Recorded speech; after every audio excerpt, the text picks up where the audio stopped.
Why you can't start even when you know what to do. You know exactly what you need to do. You have the plan, you have the time, you even know that doing it will make your life better. But somehow, you're still lying in bed, scrolling through your phone, watching random videos, telling yourself, I'll start in 5 minutes. And then 5 minutes becomes 30, then an hour.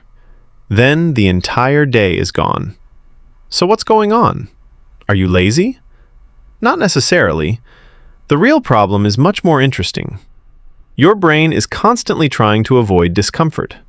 Think about it. When you have an important assignment, your brain doesn't see the final result. It sees the uncomfortable part, starting, thinking, making mistakes, feeling bored, and possibly failing. So your brain searches for something easier. Your phone, a game, a video, food, anything that gives you an immediate reward. And this is where the trap begins. Imagine you have to study for an exam. Studying might give you a reward tomorrow or next week. But opening TikTok? You get entertainment immediately. Your brain loves immediate rewards. So even when you know studying is better for your future, your brain may choose the easier option right now. This is one reason procrastination feels so strange. You don't actually want to waste your time. You want to do the important thing. But you also want to avoid the uncomfortable feeling that comes before doing it. And there's another problem.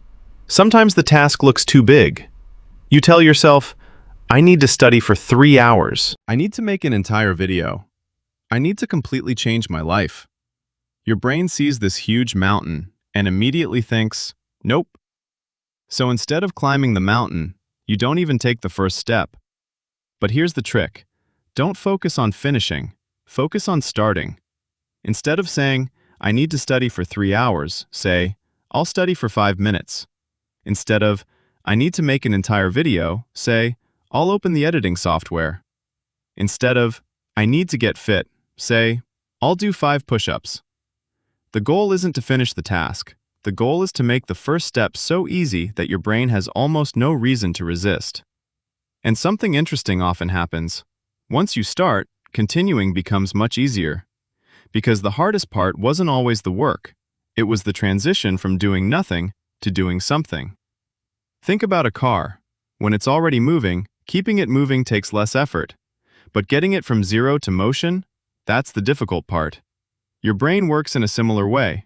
So here's a simple rule you can use today, the 5-minute rule. Choose one thing you've been avoiding.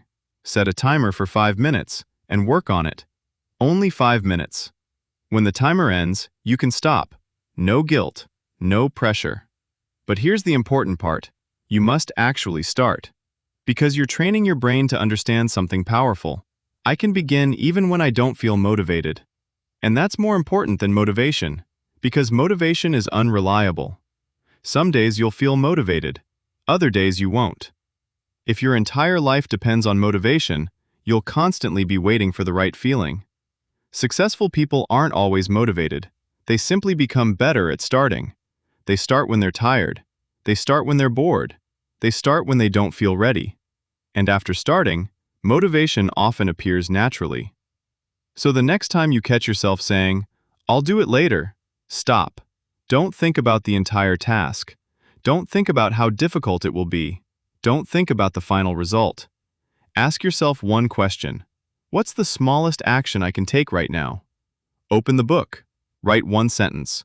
Put on your shoes. Open the project. Do 1 push-up. Just begin. Because you don't need to feel ready. You don't need perfect motivation. And you definitely don't need to change your entire life today. You just need to take the first step. And sometimes, that tiny first step is the difference between another day of procrastination and the beginning of something completely different.